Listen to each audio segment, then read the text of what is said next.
নমস্কাৰ, মই কৌশিক talukdar। এষাৰ কথা শুনিছোঁ আৰু আমি দেখি আহিছোঁ যে স্বচ্ছতাৰ কাৰণে নালাগে কোনো ধন, লাগে এক প্ৰকৃত মন। এই কথাষাৰ কৈছে মোৰ লগতে থকা শ্ৰীযুত সমেশ্বৰ দত্ত ছাৰে। এওঁ এজন এক্স পুলিচ আৰু এজন বিশেষ সমাজসেৱক আৰু প্ৰকৃতিপ্ৰেমী। নমস্কাৰ ছাৰ, আমাৰ এই ষ্টেপ টুৱাৰ্ডছ হিউমেনিটি চেনেলত আপোনাক স্বাগতম জনাইছোঁ। এনেকুৱা প্ৰকৃত প্ৰেমৰ ভাৱটো আপোনাৰ মনত কেনেকৈ আহিল? নাই, এই ভাৱটো আচলতে আমি এটা খুব চহা জীৱন আমাৰ আছে, মাটি আৰু মানুহ। মাটি আৰু মানুহ হৈ পেলাই কেনেকৈ জীয়াই থাকিব লাগে, এই মনটো আমি জন্মকালৰ পৰাই চাইল্ডহুডৰ পৰাই আমি পাই আহিছোঁ আৰু সেই মনেৰে এতিয়ালৈকে আমি চলি আছোঁ। যেতিয়া গ্ৰেজুৱেলি যিখিনি ধৰক যে জনসংখ্যা বাঢ়ি আহিলে, পাহাৰৰ বা অন্যান্য গছ গছনিৰ ধ্বংসৰ যিখিনি কথা হৈ আহিলে, তেতিয়া কিছু কথা মনলৈ আহিলে যে নহয়, যে আমি যি অকণমান মাটি বাৰী আছে, যে এইখিনিতেই যদি গছ গছনি বা যিখিনি জেগা আছে, এইখিনিত গছ গছনি আৰু ফুলৰ গছেই হওক বা অন্যান্য গছেই হওক, যে যিখিনিয়ে যে আমাৰ পলিউশ্যনটো ধৰক নিয়ন্ত্ৰণ কৰিব পাৰিব আৰু নিয়ন্ত্ৰণ কৰিবই, কাৰণ গছ নাথাকিলে মানুহ থাকিব নোৱাৰিম। গতিকে সেই মনোভাৱেৰে মই কিছুমান প্ৰজেক্ট নিজে হাতত লৈছিলোঁ। কেতিয়াৰ পৰা লৈছিলোঁ বুলি ক'লে প্ৰায় এইটো জন্মগতভাৱেই এনেকুৱা এটা ভাৱ লাগি আহিছে, ভাৱ আছিলে আৰু সেইমতে তেনেকৈ এইটো বাহাল ৰাখিছোঁ। যে চাকৰি থকা কালতো এনেকৈ কৰি আহিছোঁ। আপুনি আগৰ পৰাই প্ৰকৃতিৰ লগত জড়িত হৈ আছে নহয় জানো? জড়িত হৈ আছোঁ, মই আগৰ পৰাই জড়িত হৈ আছোঁ। যিহেতুকে আমি যেতিয়াৰ পৰাই কেঁকুৰা নাঙলটো ধৰিব পৰা হৈছিলোঁ, তেতিয়াৰ পৰাই আমি পথাৰলৈ গৈছিলোঁ, খেতি কৰিছোঁ, কেনেকৈ কৰিব লাগে সেইখিনি শিকিছোঁ আৰু সেই কথাখিনিও এতিয়া কংক্ৰিটৰ মহানগৰীৰ মাজতো অকণমান নিজে হ'লেও বৰ্তাই ৰাখিছোঁ। আমাৰ দৰ্শকসকলক জনাব বিচাৰোঁ যে এওঁ এজন একমাত্ৰ গুৱাহাটীৰ একমাত্ৰ মানুহ য'ত 1200 গছি চাকি জ্বলাই আছে। নাই, এই প্ৰচেষ্টাটোত আমি কোনো চাইনিজ প্ৰডাক্ট আমি ব্যৱহাৰ কৰা নাই। এইটো সম্পূৰ্ণ আমাৰ মাটি চাকি আৰু মিঠাতেল ইয়াত ব্যৱহাৰ কৰা হ'ব। উদ্যোগটো মই নিজে লৈছোঁ আৰু এইটোত আমি আমাৰ কলনীখনৰ সকলো ৰাইজ আমাৰ জড়িত হৈ আছোঁ।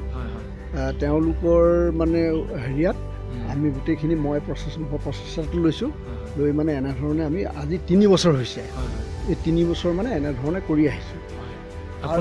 আপুনি 3 বছৰ ধৰি এইটো প্ৰচেষ্টা হাতত লৈ আহিছে নহয় জানো? এইটো প্ৰচেষ্টা হাতত এইকাৰণেই ল'লোঁ যে আমাৰ এতিয়া যিটো নতুন প্ৰজন্ম যিসকল, যে তেওঁলোকে হঠাতেই যিহেতুকে এটা ইলেক্ট্ৰনিক মাধ্যমত সোমাই গ'ল, সোমাই গৈ এই কথাখিনি পাহৰি গৈছে। তেওঁলোকে নাজানে যে আমি যদি তেওঁলোকক নেদেখুৱাওঁ, যে তেওঁলোকে কেনেকৈ জানিব যে এই বস্তু যে প্ৰকৃতাৰ্থতে এইটো এনেকুৱা হয়, যে দীপাৱলীটো আৰু বা আমাৰ এই অৰ্থনো কি, ইয়াৰ কথাখিনিকে আমি পোহৰৰ উৎসৱটোনো কেনেকৈ পালন কৰে, প্ৰকৃত দীপাৱলী আপুনি ইয়াত প্ৰদৰ্শন কৰাই আছোঁ। যে আজিকালি মানুহবিলাকে ধৰক ঘৰে ঘৰে আপোনাৰ চাইনিজ প্ৰডাক্ট ব্যৱহাৰ কৰে, চাইনিজ লাইট জ্বলায়, তাৰ লগত আপোনালোকৰ বোমা বাৰুদ বহুত বাঢ়ি আহিছে, তাৰ লগতে আপোনাৰ পলিউশ্যন বাঢ়ি গৈ আছে।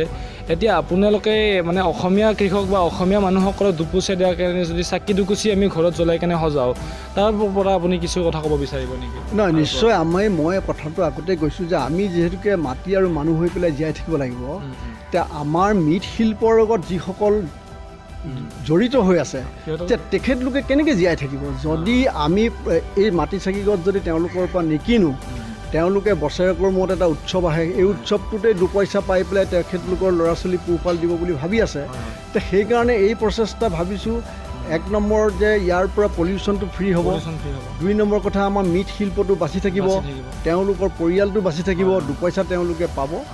সেইকাৰণে মই আপোনালোকৰ জৰিয়তে মই এটা অসমৰ বা ধৰক আমাৰ ভাৰতবৰ্ষৰ ৰাইজক এটা অসমৰ মানুহক মই এটা অনুৰোধ কৰিব বিচাৰিছোঁ থলুৱা বস্তু তেখেতলোকে ব্যৱহাৰ কৰক। মহানগৰীৰ ব্যস্ততাৰ মাজতো আপুনি 1200 গছি চাকিৰে আজি দেৱালী উদযাপন কৰিম ভাবি আছে। আপোনাৰ সকলোবিলাক তৈয়াৰ কৰি থৈ দিছে, মানে এনেকুৱা কৰিব লাগে, সকলোৱে কৰিব লাগে ধৰক। আৰু প্ৰকৃত দেৱালীটোৰ বিষয়ে আপুনি অকণমান শ্বৰ্ট টাইপত কৈ দিব বিচাৰিব? মই কওঁ যে আমি বিদেশী বস্তুবিলাক মানে যিবোৰ বস্তু বাহিৰৰ পৰা আহিছে, যিবিলাকে আমাক বেছি পলিউশ্যন কৰে, যে এই পলিউশ্যন ফ্ৰী কৰিবৰ কাৰণে আমি বোমা ফটকা এইবোৰ বাদ দি পেলাই আমি থলুৱা বস্তু ব্যৱহাৰ কৰি, আৰু ইয়াত এই পোহৰৰ উৎসৱটোত এটা আধ্যাত্মিক দিশ আছে, যে যিটো আধ্যাত্মিক দিশৰ কাৰণে এইটো আমি জানিব লাগে যে এইটো পালন কি কাৰণে আমি কৰিছোঁ, যে পালন কি কাৰণে কৰিছোঁ। সেই বস্তুটো যেতিয়া আমি জানো, তেতিয়া সকলোৱে নিশ্চয় আমি বোমা বাৰুদখিনি আমি এভইড কৰিব লাগে। এভইড কৰি পেলাই আমি মাটি চাকি ব্যৱহাৰ কৰিব লাগে। ব্যৱহাৰ কৰি ইয়াৰ পৰা আমাৰ উপকাৰ বহুত হ'ব, আৰু ইয়াৰ আচল অৰ্থটো তেতিয়া আমাৰ প্ৰজন্মসকলে বুজিবলৈ চেষ্টা কৰিব। বহুত ধন্যবাদ দত্ত ছাৰক। আমি ASTHৰ পৰা বহুত ধন্যবাদ জ্ঞাপন কৰিছোঁ আমাক এইখিনি টাইম দিয়াৰ কাৰণে।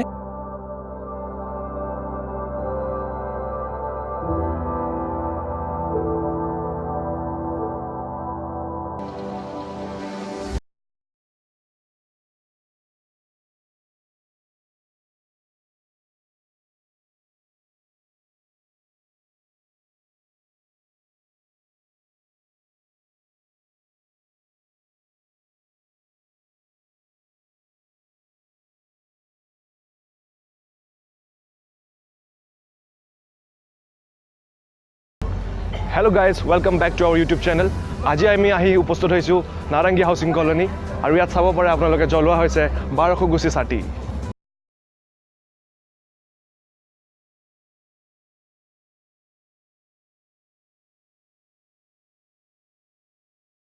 পাইছে চাৰিওফালে বিল্ডিংবোৰ চাইনিজ লাইটেৰে সজাই তোলা হৈছে, কিন্তু তথাপিতো ইয়াত আপোনালোকে দেখি পাইছে ইয়াত যি আয়োজন কৰা হৈছে, 1200 চাকি যি লগোৱা হৈছে, সেই চাবলৈ বহুতো মানুহ ইয়াত আগমন হৈছে। আৰু মই জানিবলৈ বিচাৰিম ইয়াতে থকা এজন ল'ৰাৰ। হেল্ল' ভাই, হেপী দিৱালী। হেপী দিৱালী। কেনেকুৱা লাগিছে এবাৰ কৈ দিব নেকি? বহুত ভাল লাগিছে, চিনাৰীটো বহুত ভাল। পোহৰৰ উৎসৱ দিৱালী, সকলোৰে কাৰণে দিৱালীৰ শুভেচ্ছা জনালোঁ। হেপী দিৱালী চবকে। আৰু বহুত ভাল লাগিছে, চিনাৰীটো ইমান ধুনীয়াকৈ সজাইছে, কৰিছে। অ'কে, থেংক ইউ, বহুত বহুত ধন্যবাদ আপোনাক। হেপী দিৱালী। হেপী দিৱালী। ভিডিঅ'টি শেষলৈ চোৱাৰ বাবে ধন্যবাদ। অসমীয়া কলা সংস্কৃতি আৰু পৰিৱেশৰ পিনে দৃষ্টি ৰাখি আগন্তুক দীপাৱলী আমি সম্পূৰ্ণ নিকা আৰু প্ৰদূষণমুক্ত হিচাপে উদযাপন কৰোঁ আহক। ধন্যবাদ।